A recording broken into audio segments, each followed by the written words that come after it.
ಪರಿಟಾಲ ಹರಿ ಹೊರಗಡೆ ಬಂದು ಪ್ರತಿಭಟಿಸ್ತಾನೆ. ನೀವು ಮಾಡೋದು ತಪ್ಪು, ಏನ್ರಿ ಹೆಂಗಸ ಮೇಲೆ ದೌರ್ಜನ್ಯ ಮಾಡ್ತಿದ್ದೀರಾ, ಈ ತಪ್ಪಲ್ವೇ ಅಂತ ಕೇಳಿದಾಗ ಫೈರ್ ಮಾಡೇ ಬಿಡ್ತಾನೆ. ಫೈರ್ ಮಾಡಿದಾಗ ಅವ್ರು ಎದೆ ಬಟ್ಟೆ ಎಲ್ಲ ಪರ್ಚ್ಕೊಂಡು ಇಲ್ಲಿಗೆ ಹೊಡಿ ಅಂತ ಅಂತಾರೆ. ಕನಿಷ್ಠ ಪಕ್ಷ ಒಂದು ಸುಮಾರು ಬುಲೆಟ್ಗಳು ಶರೀರದಲ್ಲಿ ಹೋದ್ರು ಕೂಡ ಯಾರು ಶೂಟ್ ಮಾಡಿರ್ತಾರ ಪೊಲೀಸರನ್ನ ಅವ್ರು ಹಿಡ್ಕೊಂಡು ಹೊಡೆದವ್ರೆ.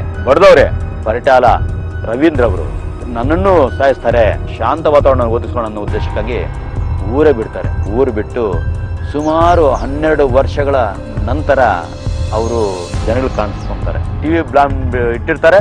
ಆ ಬ್ಲಾಸ್ಟ್ ಇಂದ ಮದ್ದಲ್ ಸೇರುವ ಸೂರ್ಯನಾರಾಯಣ ಸೂರಿ ತಮ್ಮ ಅಕ್ಕ ಸುಮಾರು 4-5 ಜನ ಮರಣ ಹೊಂದ್ತಾರೆ. ಸೂರಿಯಲ್ಲಿರ್ತಾರೆ. ತೋಟಕ್ಕೆ ಆವಾಗ ಏನೋ ಮಾತಾಡ್ಲಿಕ್ಕೆ ಹೊರಗಡೆ ಹೋಗಿರ್ತಾರೆ ಅಷ್ಟೇ. ಸಿದ್ದಪ್ಪ ಅವರು ಜೈಲಿಂದ ಬಿಡುಗಡೆ ಆಗಿರ್ತಾರೆ. ಇದೇ ಕೇಸಲ್ಲೇ ಶ್ರೀರಾಮುಲು ಅವರ ಕೇಸಲ್ಲೇ ಜೈಲಿಂದ ಬಿಡುಗಡೆ ಬರ್ತಾರೆ. ಆ ವ್ಯಕ್ತಿ ಮಗಳ ಮದುವೆಗೋಸ್ಕರ ರೇಷನ್ ಕೊಂಡ್ಕೊಳ್ಳಿಕ್ಕೆ, ಸಾಮಾನುಗಳು ಕೊಂಡ್ಕೊಳ್ಳಿಕ್ಕೆ ಪಾವಡಕ್ಕೆ ಬರ್ತಾರೆ. ಸಂಚನ್ ರೂಪಿಸಿ ನಾರಾಯಣ ರೆಡ್ಡಿ ಅವ್ರನ್ನ ಎಲ್ಲೋ ಒಂದು ಆಂಧ್ರ ಪ್ರದೇಶ ಇದರಲ್ಲೇ ಅವರ ಕಾನ್ಸ್ಟಿಟ್ಯೂನ್ಸ್ ಅಲ್ಲೇ ಹೋಗಿ ಹತ್ಯೆ ಮಾಡ್ತಾರೆ. ನಾರಾಯಣ ರೆಡ್ಡಿ ಹತ್ಯೆ ಆಗುತ್ತೆ ಧರ್ಮರ್ಮಲ್ಲಿ. ಹಂಗಾಗಿ ಇವ್ರಿಗೆ ಯಾವುದೇ ಕಾರಣಕ್ಕೂ ಬಿಡಬಾರ್ದು ಅನ್ನೋ ಉದ್ದೇಶಕ್ಕಾಗಿ ಪ್ರತಿನಿತ್ಯ ನಿರಂತರವಾಗಿ ಇವ್ರ ಮೇಲೆ ದಾಳಿಗಳು ಮಾಡಿ ಇಳಿಬಾರ್ದು ಅಂತ ಹಲವು ಜನ, ಅದರಲ್ಲಿರ್ತಕ್ಕಂಥ ನಮ್ಮ ಅಪ್ಪಾಜಿ ಅವರು ಕೂಡ ಒಬ್ರು ಇರ್ತಾರೆ, ನಮ್ಮ ತಂದೆಯವರು ಇರ್ತಾರೆ, ವಡ್ಡಿ ವೆಂಕಟರಮಣಪ್ಪ ಅಂತ. ಅಣ್ಣ ಇಳಿಬೇಡ ಅಂತ, ವೆಂಕಟರಮಣ ನೀನ್ ಗೊತ್ತಾಗಲ್ಲ, ಸುಮ್ನೆ ಇರು, ನನ್ನನ್ನ ಯಾಕೆ ಸಾಯಿಸ್ತಾನೆ ಅಣ್ಣ, ಇಲ್ಲಣ್ಣ ಸಿದ್ದಪ್ಪ ಆಲ್ರೆಡಿ ಗನ್ ಇಟ್ಕೊಂಡಿದ್ದಾನೆ ಅಂತ ಕೇಳಿ ತಾನೇ ಇರ್ತಾರೆ. ಹೇಳ್ತಾರೆ ಶ್ರೀರಾಮುಲು ಅವರೇ ನಿಮಗೆ ಹತ್ಯೆ ಮಾಡಕ್ಕೆ ಸಂಚು ರೂಪಿಸಿದ್ದಾರೆ, ನೀವೆಲ್ಲೂ ಹೋಗ್ಬಾರ್ದಂದ್ರೆ ನಾನು ಜನರ ಮಧ್ಯೆ ಬೆರ್ತಿರೋನು ಕಲ್ತಿರೋನು. ಬರ್ತಕ್ಕಂಥ ಬಸ್ಗೆ ದಾರಿಗೆ ಅಡ್ಡವಾಗಿ ದೊಡ್ಡ ಒಂದು ಕಲ್ಲು ಹಾಕಿರ್ತಾರೆ. ಬಸ್ ಹಿಂದಕ್ಕೆ ಹೋಗ್ಬಾರ್ದು ಮುಂದಕ್ಕೆ ಹೋಗ್ಬಾರ್ದು. ಎಲ್ಲರೂ ಗನ್ನುಗಳು, ಕತ್ತಿ ಕಟಾರುಗಳು ಇಟ್ಕೊಂಡು ಭಾರಿ ಕೂಗಾಟದ ಮಧ್ಯೆ ಎಲ್ಲರನ್ನೂ ಇಳಿಸ್ತಾರೆ. ಅಣ್ಣ ಇಲ್ಲಣ್ಣ ಸಿದ್ದಪ್ಪ ಆಲ್ರೆಡಿ ಗನ್ ಇಟ್ಕೊಂಡಿದ್ದಾನೆ ಅಂತ ಕೇಳಿ ಯಾವ್ದ್ರದ್ದು ಆಗಲ್ಲ, ಸುಮ್ಮನೆ ಹೇಳಂತ. ಆದ್ರೆ ಬೇಡ ಅಂತ ಇಳಿದಾಗ ಒಂದು ಕ್ಷಣ ಕೂಡ ಅಲ್ಲಿ ಟೈಮ್ ವೇಸ್ಟ್ ಮಾಡ್ದಂಗೆ ಸಿದ್ದಪ್ಪ ಏಕಾಏಕಿ ಗುಂಡಾರ ಸೇವೆ ಬಿಡ್ತಾರೆ. 3-4 ಶವಗಳು ಬಿದ್ದಿರ್ತವೆ. ಶ್ರೀರಾಮುಲಯ್ಯ ತಮ್ಮ, ಇನ್ನೊಬ್ಬ ತಮ್ಮ, ಅವರು ಶ್ರೀರಾಮುಲಯ್ಯ ಅವರ ಕೊಲೆಯಲ್ಲಿ ಇನ್ನ 2-3 ಶವಗಳು ನೆಲಕೊಳ್ತವೆ. ಮಾನ್ಯ ವೀಕ್ಷಕರೇ, ನಾವು ಇವತ್ತು ವೆಂಕಟಾಪುರದಲ್ಲಿದ್ದೇವೆ. ಪರಿಟಾಲ ರವಿ ಅವ್ರ ಬಗ್ಗೆ ನಿಮ್ಗೆಲ್ಲ ಗೊತ್ತಿರುತ್ತೆ. ವೆಂಕಟಾಪುರದಲ್ಲಿದ್ದೇವೆ. ವೆಂಕಟಾಪುರದ ವಿಶೇಷ ಏನಂತ ಹೇಳಿದ್ರೆ ರಾಯಲಸೀಮೆ ರಕ್ತ ಚರಿತ್ರೆ ಅಂತ ನೀವು ಕೇಳಿರ್ತೀರಾ. ಅದರಲ್ಲಿ ವಿಶೇಷವಾಗಿ ಆ ರಕ್ತ ಚರಿತ್ರೆಯಲ್ಲಿ 2 ಕುಟುಂಬಗಳ ಪಾರ್ಟಿಸಿಪೇಟ್ ಇರುತ್ತೆ. ಒಂದು ನಿಮ್ಗೆ ಗೊತ್ತಿರುತ್ತೆ, ಪರಿಟಾಲ ರವಿ ಅವರು ಜನಪ್ರಿಯ ನಾಯಕರಿದ್ದಾರೆ ಈ ಭಾಗದಲ್ಲಿ. ಅವ್ರ ತಂದೆ ಶ್ರೀರಾಮುಲಯ್ಯ ಅವರು. ಪರಿಟಾಲ ರವಿ ಅವರ ಕಥೆನ ನಾವು ಹುಡ್ಕೊಂಡು ವೆಂಕಟಾಪುರಕ್ಕೆ ಬಂದಿದ್ದು. ಅವ್ರ ಕಥೆನ ನಾವು ಕೇಳ್ಬೇಕು. ಏನಿತ್ತ ಆ ಕತೆ, ಅವತ್ತು ರಿಯಲಿಸ್ಟಿಕ್ ಏನಾಯ್ತು, 3 ಕುಟುಂಬದ ಮಧ್ಯೆ ವೈಮನಸ್ಸು ಬೆಳೆಯುತ್ತೆ. ವೈಮನಸ್ಸು ಬೆಳೆದಾದ ನಂತರ ಅದು ದೊಡ್ಡ ರಕ್ತಾನೇ ಹರಿಸಿಬಿಡುತ್ತೆ. ಇವ್ರ ಮಧ್ಯೆ ನಡೆಯುವಂತ ಸಂಘರ್ಷ ಏನಂತ ಕೇಳ್ತಾ ಹೋಗ್ಬೇಕಂತ ಹೇಳಿ ನಾನು ವಡ್ಡೆ ಶ್ರೀನಿವಾಸ್ ಅವ್ರ ಹತ್ರ ಕತೆ ಕೇಳ್ತಾ ಹೋದೆ. ಯಾಕಂತ ಹೇಳಿದ್ರೆ ಅವರು ಸ್ಥಳೀಯವಾಗಿ ಇಲ್ಲಿ ಪತ್ರಕರ್ತರು. ಇನ್ನೊಂದು ವಿಶೇಷ ಅಂತ ಹೇಳಿದ್ರೆ ಪರಿಟಾಲು ರವೀಂದ್ರ ಅವರ ತಂದೆ ಮತ್ತೆ ಇವ್ರ ತಂದೆ ಸ್ನೇಹಿತರು. ನಂತರ ಅಂತ ಹೇಳಿದ್ರೆ ಪರಿಟಾಲ್ ರವಿ ಅವರು ಏನಿರ್ತಾರೆ, ಇವರು 12 ವರ್ಷ ಅಜ್ಞಾತವಾಸಕ್ಕೆ ಕರ್ಕೊಂಡು ಹೋದಾಗ ಇವ್ರ ತಂದೆಯವರು ಅವ್ರನ್ನ ವಾಪಸ್ ಕರ್ಕೊಂಡು ಬರ್ತಾರೆ. ಅವ್ರ ಕತೆ ಹೇಳ್ತಾ ಹೋಗ್ತಾರೆ. ಆ ಕಥೆಯಲ್ಲಿ ಇದೆಲ್ಲ ಬರುತ್ತೆ. ಹೀಗಾಗಿ ಅವ್ರ ಹತ್ರ ಈ ಪರಿಟಾಲ್ ರವಿ ಅವರದ್ದು ಒಂದು ರವೀಂದ್ರ ಅವರ ಒಂದು ಕಥೆ ಏನಿದೆ, ರಾಯಲಸೀಮೆ ರಕ್ತ ಚರಿತ್ರೆ ಏನಿದೆ ನಾನು ಇವತ್ತು ಕೇಳಿಕ್ ಬಂದೆ. ನೀವು ಅವ್ರ ಕಥೆನ ಕೇಳಿ ಅವನ ಸಂದರ್ಭದಲ್ಲಿ ನೀವು ಸಂಚಿಕೆಗಳನ್ನ ಕೇಳಿ. ನಮಸ್ಕಾರ ಸರ್. ಈ ಸಂಚಿಕೆಗೆ 1962ನೇ ಇಸ್ವಿ ಹಿಂದೆ ಪರಿಟಾಲ ಶ್ರೀರಾಮುಲಯ್ಯ ಮತ್ತು ಮದ್ದಲಸೇರು ನಾರಾಯಣ ರೆಡ್ಡಿ ಅಂತ ಇಬ್ಬರು ಫ್ರೆಂಡ್ಸ್ ಆಗಿರ್ತಾರೆ. ಅಷ್ಟು ಒಡಂಬಡಿಕೆ ಒಳ್ಳೆ ಫ್ರೆಂಡ್ಸ್ ಆಗಿರ್ತಾರೆ.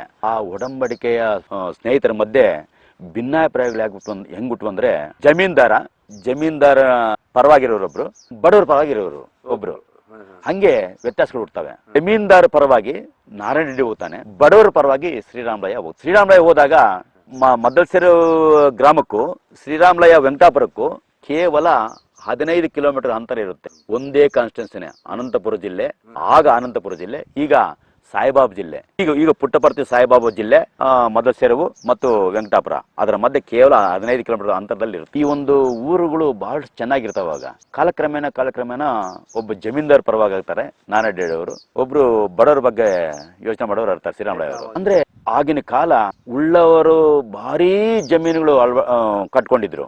ಅದನ್ನ ಮನಗೊಂಡು ಇಲ್ದೇ ಇರೋರು ಪ್ರತಿನಿತ್ಯ ಕೂಲಿ ನಾಲಿ ಮಾಡೋದು, ಅವ್ರ ಕುಟುಂಬಗಳ ನಿರ್ವಹಣೆ ಮಾಡ್ಕೊಳ್ಳೋದು, ಆ ಒಂದು ವ್ಯವಸ್ಥೆಯನ್ನ ಮನಗಂಡು ಶ್ರೀರಾಮುಲಯ್ಯ ಅವರು ನಾನು ಇಂಥ ಬಡವರಿಗೆ ಸಹಾಯ ಮಾಡ್ಬೇಕಂದ್ರೆ ಏನ್ ಮಾಡ್ಬೇಕು ಅಂತ ಯೋಚನೆ ಮಾಡ್ತಾರೆ. ಪರಿಟಾಲ ಶ್ರೀರಾಮುಲಯ್ಯ ಅವರು 4-5 ಜನ ಅಣ್ಣ ತಮ್ಮಂದಿರು ಇರ್ತಾರೆ.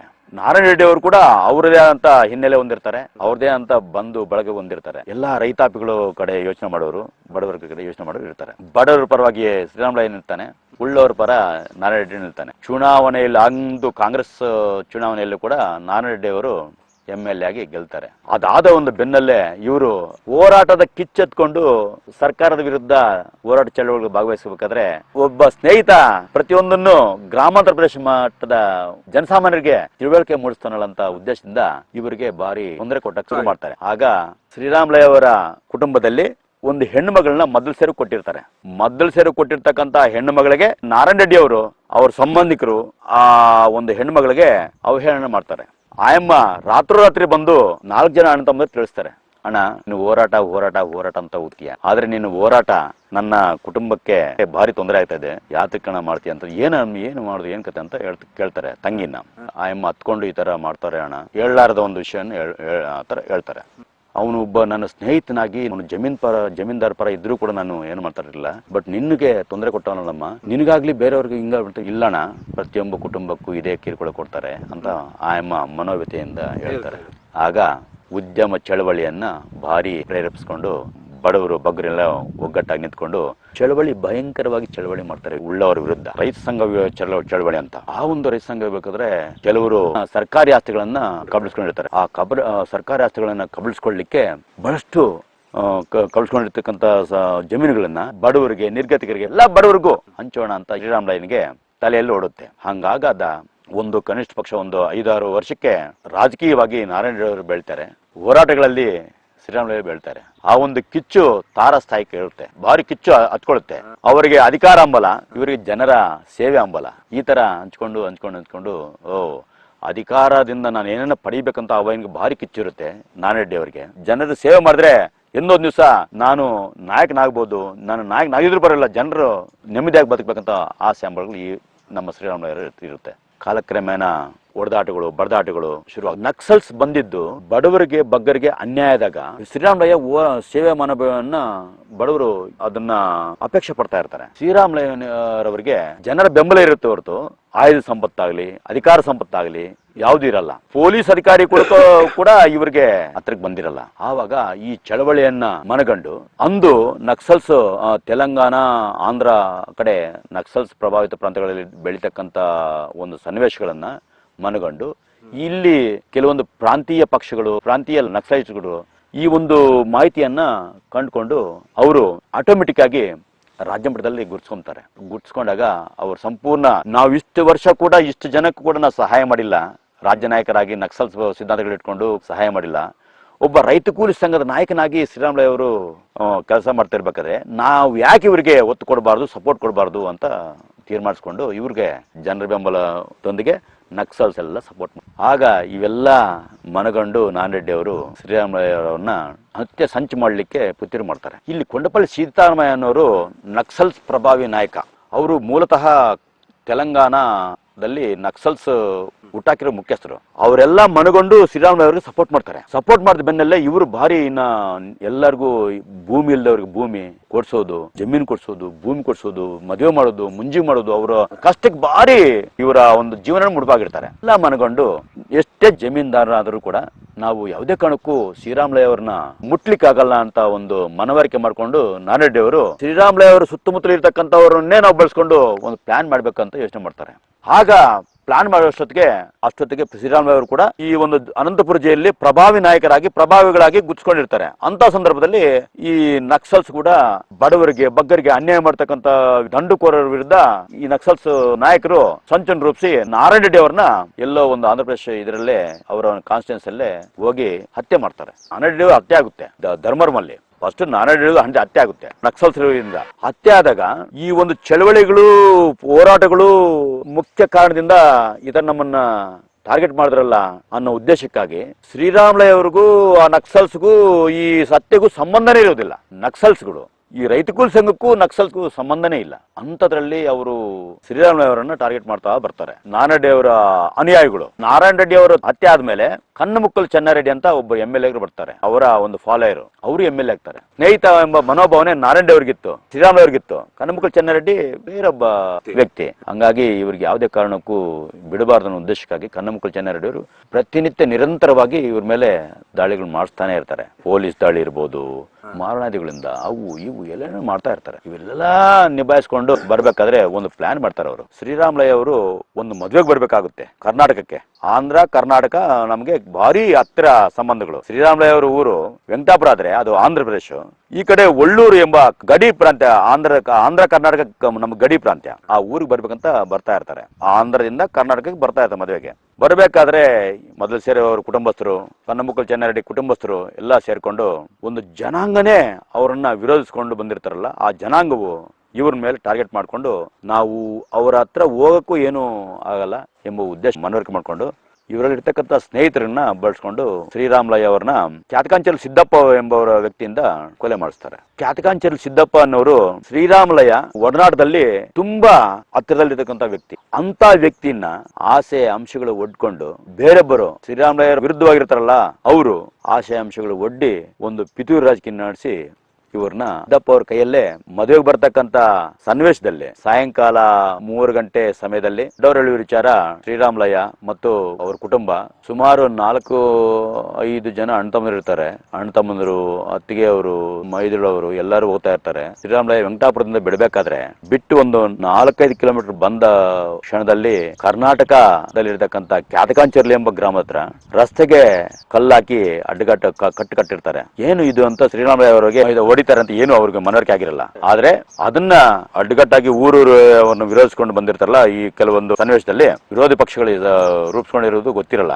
ಹೇಳ್ತಾರೆ ಶ್ರೀರಾಮುಲಯ್ಯ ಅವರೇ, ನಿಮಗೆ ಹತ್ಯೆ ಮಾಡಕ್ಕೆ ಸಂಚು ರೂಪಿಸಿದ್ದಾರೆ, ನೀವು ಎಲ್ಲೂ ಹೋಗ್ಬಾರಂದ್ರೆ, ನಾನು ಜನರ ಮಧ್ಯೆ ಬೆರ್ತಿರೋನು ಕಲ್ತಿರೋನು, ನಾನು ಅಷ್ಟೊಂದೇನು ಪಾಪ ಕಾರ್ಯ ಮಾಡಿದ್ದೀನಿ, ನನ್ನನ್ನ ಕೊಲ್ಬೇಕಂದ್ರೆ ಇನ್ನ ಅವನಷ್ಟು ರಾಣೆ ಹೇಡಿನಿಲ್ಲ, ಬುದ್ಧಿ ಹೇಡಿನಿಲ್ಲ, ಅವನಷ್ಟು ಇಲ್ಲ ಸರ್. ನಿಮ್ಮ ಒಂದು ಒಡನಾಡಲ್ಲಿ ಇರ್ತಕ್ಕಂಥ ವ್ಯಕ್ತಿಗಳ ತರನೇ ನಿಮ್ಮನ್ನ ಕೊಲ್ಲಲಿಕ್ಕೆ ಸಂಚು ರೂಪಿಸೋದ್ರೆ ಇವತ್ತು ನಿಮ್ಮನ್ನು ಕೊಲ್ತಾರೆ ಅಂತ ಹೇಳಿದ್ರು ಕೂಡ ಇಲ್ಲಿ ನಾನು ನೋಡ್ಬೇಕು ಅವ್ರನ್ನ.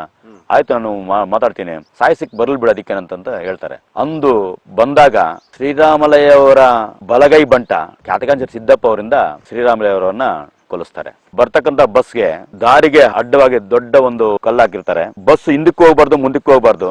ಎಲ್ಲರೂ ಗನ್ನುಗಳು, ಕತ್ತಿ, ಕಟಾರುಗಳು ಇಟ್ಕೊಂಡು ಭಾರಿ ಕೂಗಾಟದ ಮಧ್ಯೆ ಎಲ್ಲರನ್ನೂ ಇಳಿಸ್ತಾರೆ. ನೀವು ದಯವಿಟ್ಟು ಇಳಿಬಾರ್ದು ಅಂತ ಹಲವು ಜನ, ಅದರಲ್ಲಿ ಇರ್ತಕ್ಕಂಥ ನಮ್ಮ ಅಪ್ಪಾಜಿ ಅವರು ಕೂಡ ಒಬ್ರು ಇರ್ತಾರೆ, ನಮ್ಮ ತಂದೆಯವರು ಇರ್ತಾರೆ, ವಡ್ಡಿ ವೆಂಕಟರಮಣಪ್ಪ ಅಂತ. ಅಣ್ಣ ಇಳಿಬೇಡ ಅಂತ, ಏ ವೆಂಕಟರಮಣ ನೀನ್ ಗೊತ್ತಾಗಲ್ಲ, ಸುಮ್ನೆ ಇರು, ನನ್ನನ್ನ ಯಾಕೆ ಸಾಯಿಸ್ತಾನೆ? ಅಣ್ಣ ಇಲ್ಲಣ್ಣ, ಸಿದ್ದಪ್ಪ ಆಲ್ರೆಡಿ ಗನ್ ಇಟ್ಕೊಂಡಿದ್ದಾನೆ ಅಂತ ಕೇಳಿ, ಏಯ್ ಯಾವ್ದ್ರದ್ದು ಆಗಲ್ಲ, ಸುಮ್ನೆ ಇರು ಅಂತ ನಮ್ಮ ಅಪ್ಪನ ಬೈತಾನೆ. ಆದ್ರೆ ಬೇಡ ಅಂತ ಇಳಿದಾಗ ಒಂದು ಕ್ಷಣ ಕೂಡ ಅಲ್ಲಿ ಟೈಮ್ ವೇಸ್ಟ್ ಮಾಡ್ದಂಗೆ ಚರ್ಚೆಗಳು, ಮಾತುಗಳು ನಡೀಬಾರದು ಉದ್ದೇಶಕ್ಕಾಗಿ ಸಿದ್ದಪ್ಪ ಏಕಾಏಕಿ ಗುಂಡಾರಿಸೇ ಬಿಡ್ತಾರೆ ಇಳಿಯೋರ ಮೇಲೆ. ನಮ್ಮ ಅಪ್ಪಾಜಿ ಅವರು ಆ ಒಂದು ರಕ್ತದ ಹೊಳೆಯಲ್ಲಿ ಹೊರಲಾಡ್ತಿರ್ತಾರೆ. ನಾವಪ್ಪ ಅವ್ರಿಗೂ ಭಾರಿ ಏಟ್ ಬಿದ್ದಿರುತ್ತೆ. ಪಟ್ಯಾಲ ಶ್ರೀರಾಮಯ್ಯ ಅವರ ಪತ್ನಿ ನಾರಾಯಣಮ್ಮ ಅಂತ, ಗಂಡ ಮೈದಿನವ್ರು ಎಲ್ಲಾ ಕಳ್ಕೊಂಡು ನಾವಪ್ಪ ನೀರು ಅಂತ ಇರ್ತಾನೆ. ಅಂತ ಸನ್ನಿವೇಶದಲ್ಲಿ ನಾವಪ್ಪನಿಗೆ ಏನೋ ಯಾವ್ದೋ ಬಾಟ್ಲಿನ ಪಟ್ಲಿನ ನೀರು ಇದು ಗಂಡ ಸತ್ತ ಅರಿವಿದ್ರೂ ಕೂಡ ನಾವಪ್ಪನ್ನ ಹಾಸ್ಪಿಟಲ್ ಕರೆಸ್ತಾರೆ ಆ ಮಹಾತಾಯಿ. 3-4 ಶವಗಳು ಬಿದ್ದಿರ್ತವೆ. ಶ್ರೀರಾಮುಲಯ್ಯ ತಮ್ಮ, ಇನ್ನೊಬ್ಬ ತಮ್ಮ, ಶ್ರೀರಾಮುಲಯ್ಯ ಅವರ ಕೊಲೆಯಲ್ಲಿ ಇನ್ನ 2-3 ಶವಗಳು ನೆಲಕೊಳ್ತವೆ. ಆ ಒಂದು ಸನ್ನಿವೇಶವನ್ನ ಕುಟುಂಬಸ್ಥರು ದುಃಖದಿಂದ ಶವಗಳನ್ನ ಹಾಕೊಂಡು ಊರಲ್ಲಿ ಹಾಕೊಂಡು ಹೋಗ್ತಾರೆ. ನಮ್ಮ ತಂದೆಯವ್ರನ್ನ ಆ ಒಂದು ಸನ್ನಿವೇಶದಲ್ಲಿ ಊರಿನ ಜನ ತಲೆಯೆಲ್ಲ ಬಡ್ದು ಬಿಸಾಕಿರ್ತಾರೆ. ರಕ್ತ ಎಲ್ಲ ಸೋರಿರುತ್ತೆ, ತಲೆ ಒಡೆದೋಗಿರುತ್ತೆ. ನೀರು ಅಂತ ಇರ್ತಾನೆ ಆ ಒಂದು ರಕ್ತದ ಇದರಲ್ಲಿ ಬಿದ್ದು. ಶ್ರೀರಾಮುಲಯ್ಯ ಆದ್ಮೇಲೆ ಇನ್ನು ಕೆಲವರು ಅವ್ರ ಭಾಗದಾಗ ಎಲ್ಲ ಹೊಡೆದಾಕಿರ್ತಾರೆ. ಇವ್ರನ್ನ ಬಚ್ಕೊಳ್ಳೋಣ ಅಂತ ನಮ್ಮ ಅಪ್ಪ ಅವ್ರನ್ನ ಹಾಸ್ಪಿಟ್ಲ್ ಕರ್ಕೊಂಡೋಗಿ ಬೇರೆಯವ್ರ ಮುಖಾಂತರ ತೋರಿಸ್ಲಿಕ್ಕೆ ಅಡ್ಮಿಟ್ ಮಾಡ್ತಾರೆ. ಅಂದ್ರೆ ತುಮಕೂರು ಆಸ್ಪತ್ರೆಗೆ ಸೇರಿಸ್ತಾರೆ. ಸೇರಿಸಿದಾದ್ಮೇಲೆ 1 ತಿಂಗಳೆಲ್ಲ ನಮ್ಮ ಮನೆಗೆ ಬರ್ತಾರಂತೆ ನಮ್ಗೆ ಹೇಳಿದ್ರು. ನಮ್ಮನೆ ನಮ್ಮ ಅಪ್ಪನ್ನ ಕಾಪಾಡಿ. ಶ್ರೀರಾಮುಲಯ್ಯ ಹೋರಾಟದಲ್ಲಿ ಭಾಗಿಯಾಗಿರ್ತಕ್ಕಂಥ ಒಂದು ಸನ್ನಿವೇಶ ನಮ್ಗೆ ದೊಡ್ಡವರು ಹೇಳಿರೋದು. ನಮ್ಮ ಅಮ್ಮ ಹೇಳಿದ್ರು, ಎಮರ್ಜೆನ್ಸಿ ಬೆಡ್ ಅಲ್ಲಿ ಚಳವಳಿ ಮಾಡ್ತಾ ಇರ್ತಾರೆ. ಅದ್ರ ಬಗ್ಗೆ ಚಳವಳಿ ಮಾಡ್ಬೇಕಾದ್ರೆ ಭೂಮಿ ಬೇಕೇ ಬೇಕು, ಇವೆಲ್ಲ ಹೆಂಗ್ ತಿಂತಾರೆ ಏನ್ ಕತೆ ಅಂತ ಚಳವಳಿ ಮಾಡ್ಬೇಕಾದ್ರೆ ಅಂದು ಇಂದಿರಾ ಗಾಂಧಿ ಅವರು ಎಮರ್ಜೆನ್ಸಿ ಬೆಡ್ ತಂದಿರ್ತಾರೆ. ಆ ಒಂದು ಹಿನ್ನೆಲೆಯಲ್ಲಿ ಚಳವಳಿಗಳು, ಹೋರಾಟಗಳು ಮಾಡ್ಬೇಕಾದ್ರೆ ಇವ್ರನ್ನ ಕೂಡ ಒಡೆದು ಬಡ್ದು ಜೈಲಿಗೆ ಹಾಕಿರ್ತಾರೆ. ಶ್ರೀರಾಮಯ್ಯ ಮತ್ತು ನಮ್ಮ ಅಪ್ಪ ವೆಂಕಟರಮಣಪ್ಪನ, ವಡ್ಡಿ ವೆಂಕಟರಮಣಪ್ಪನ ಹಾಕಿದ ಸಂದರ್ಭದಲ್ಲಿ ನಾವು ಭಾರಿ ಬಡವರು. ನಾನು ಸಣ್ಣ ಹುಡುಗ. ನಮ್ಮ ಅಮ್ಮ ಹೋಗಿ ಶ್ರೀರಾಮಯ್ಯ ಅವರನ್ನ ಕೇಳ್ತಂತೆ ಧರ್ಮವರಂ ಸಬ್ ಜೈಲಲ್ಲಿ. ಬೆಳಗ್ಗೆಯಿಂದ ನಡ್ಕೊಂಡೋಗಿ ಮಧ್ಯಾಹ್ನಕ್ಕೆ ಹೋಗ್ತಿದ್ದಂತೆ. ಮಧ್ಯಾಹ್ನದಲ್ಲಿ ಹೊತ್ತು ಅಲ್ಲಿ ಇಂಟರ್ವ್ಯೂ ಕೊಡ್ತಿದ್ದಂತೆ. ಶ್ರೀರಾಮಯ್ಯ ಅವ್ರನ್ನ ಕೇಳಿದಾಗ, ಏನ್ ಮಾಮ ನೀನು ಕೆಡೋದಲ್ದೆ ನನ್ನ ಗಂಡನ ಕೆಡಿಸ್ತಾ ಇದೀಯಾ?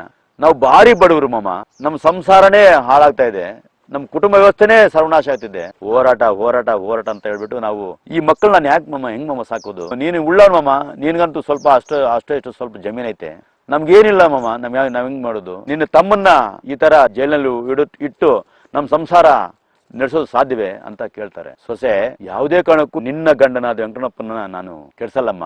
ಚಳವಳಿಗಳು ಮಾಡಿ ಹೋರಾಟ ಮಾಡಿದ್ರೆ, ಹೋರಾಟದಲ್ಲಿ ಭಾಗಿಯಾದ್ರೆ, ಹೋರಾಟ ಮಾಡಿದ್ರೆ ನಿಜವಾಗ್ಲೂ ನ್ಯಾಯ ಸಿಗುತ್ತೆ. ಬಡವರಿಗೆ ಬಗ್ಗರಿಗೆ ನ್ಯಾಯ ದೊರಕಿಸ್ತೀವಲ್ಲ, ಅದರಲ್ಲಿ ದೇವ್ರನ್ನ ಕಾಣ್ತೀವಮ್ಮ.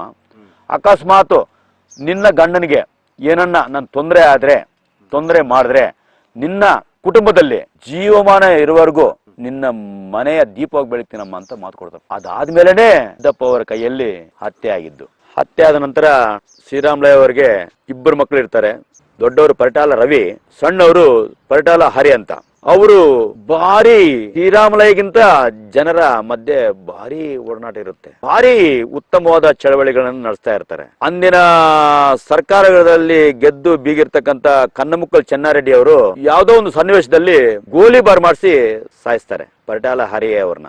ವೆಂಕಟಾಪುರದಲ್ಲೇ ಆಗುತ್ತೆ. ಅದೇ ಈ ತರ ಚಳವಳಿಗಳು ಮಾಡ್ತಾ ಇರ್ಬೇಕಾದ್ರೆ ಜನರಿಗೆ ಬಹಳಷ್ಟು ಇವರು ಸಪೋರ್ಟ್ ಮಾಡ್ತಾರೆ, ಜನರಿಗೆಲ್ಲ ತಿಳುವಳಿಕೆ ಮೂಡಿಸ್ತಾರೆ, ಹೋರಾಟಕ್ಕೆ ಇವರು ಕೈ ಹಾಕ್ತಾ ಇದ್ದಾರೆ. ಹಂಗಾಗಿ ಇವ್ರು ಹಿಂಗೆ ಬಿಟ್ರೆ ನಾವು ಜಮೀನ್ದಾರ್ ತರ ನಾವು ಬದುಕಕ್ಕಾಗೋದಿಲ್ಲ ಅನ್ನೋ ಮಟ್ಟಕ್ಕೆ ಮನಗಂಡು ಕನ್ನಮುಕ್ಕಲ್ ಚೆನ್ನಾರೆಡ್ಡಿ ಅವರು MLA ಆದಾಗ ಪರಿಟಾಲ ರವೀಂದ್ರ ಅವ್ರ ತಮ್ಮನ್ನ ಹರಿ ಅವ್ರನ್ನ ಆಡು ಹಗಲಲ್ಲೇ ಗೋಲಿಬಾರ್ ಮಾಡಿಸ್ತಾರೆ. ಅದು ಹೇಗಂದ್ರೆ ಪರಿಟಾಲ ರವಿ ಅವ್ರನ್ನ ಊರಿನ ಹೊರಗಡೆ ಕರೀತಾರೆ, ಬರ್ರಿ ಊರಿನ ಹೊರಗಡೆ ಬರ್ರಿ ಅಂತ ಕರೀತಾರೆ. ಆದ್ರೂ ಕೂಡ ನಾನು ಬರ್ತೀನಿ ಅಂತ ಹೇಳ್ತಾರೆ. ಪರಿಟಾಲ ಶ್ರೀರಾಮುಲು ಅವರ ಸಣ್ಣ ಮಗ ಅಂದ್ರೆ ಹರಿ ಎಲ್ರು ತಡಿತಾ ಇರ್ತಾರೆ, ಎಲ್ಲೂ ಹೋಗ್ಬೇಡ ಹರಿ, ನನ್ ಮಾತ್ ಕೇಳಪ್ಪ, ಪ್ಲಾನ್ ಅಲ್ಲಿ ಪೊಲೀಸ್ ಎಲ್ಲ ಬಂದವ್ರೆ, ಇವತ್ತು ನೀನು ಮುಗಿಸ್ತಾರೆ, ಬೇಡಪ್ಪ ನೀನು ಎಲ್ಲೂ ಹೋಗ್ಬೇಡ, ಊರಿನ ಆ ಕಡೆನೆ ಹೋಗ್ಬೇಡಪ್ಪ ಅಂತ ರಿಕ್ವೆಸ್ಟ್ ಮಾಡ್ಕೊಂತಾರೆ.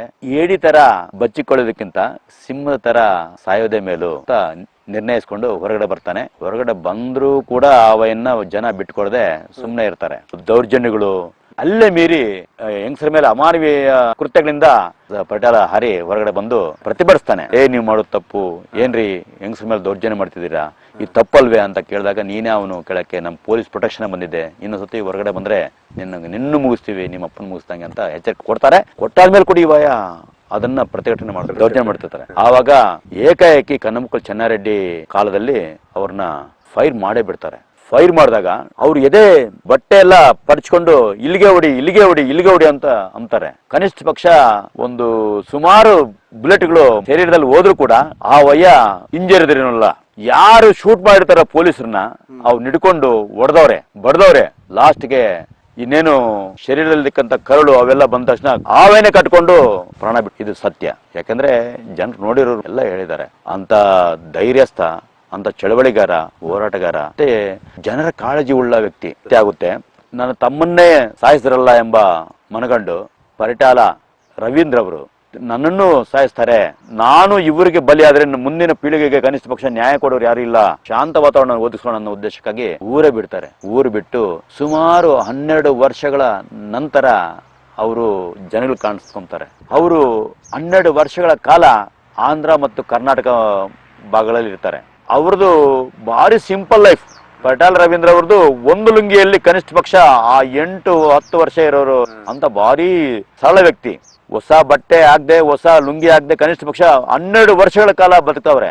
ಎಲ್ಲೋ ಒಂದು ಅನಾಥ ಬೇರೆ ಮನೆಗಳಲ್ಲಿ. ನಾನು ಇಂಥವನು ಅಂತ ಹೇಳ್ಕೊಳ್ಳಿ ಅದೇ ಜನರಿಗೋಸ್ಕರ, ಜನರಿಗೆ ಮತ್ತೆ ನಾನು ಜೀವನ ಕೊಡಬೇಕು, ಹೋರಾಟ ಮಾಡಬೇಕು, ನಮ್ಮ ಕುಟುಂಬಸ್ಥರಿಂದ ಜನರು ಯಾರ್ಯಾರು ನೊಂದಿರ್ತಾರೋ ಅವ್ರಿಗೆಲ್ಲ ನಾವು ನ್ಯಾಯ ಕೊಡಿಸ್ಬೇಕು ಅನ್ನೋ ಉದ್ದೇಶಕ್ಕಾಗಿ 12 ವರ್ಷಗಳ ಕಾಲ ವನವಾಸ ಹೋಗ್ತಾರೆ. ಆಂಧ್ರ ಮತ್ತು ಕರ್ನಾಟಕ ಮಧ್ಯಭಾಗದಲ್ಲಿ ಇರ್ತಾರೆ.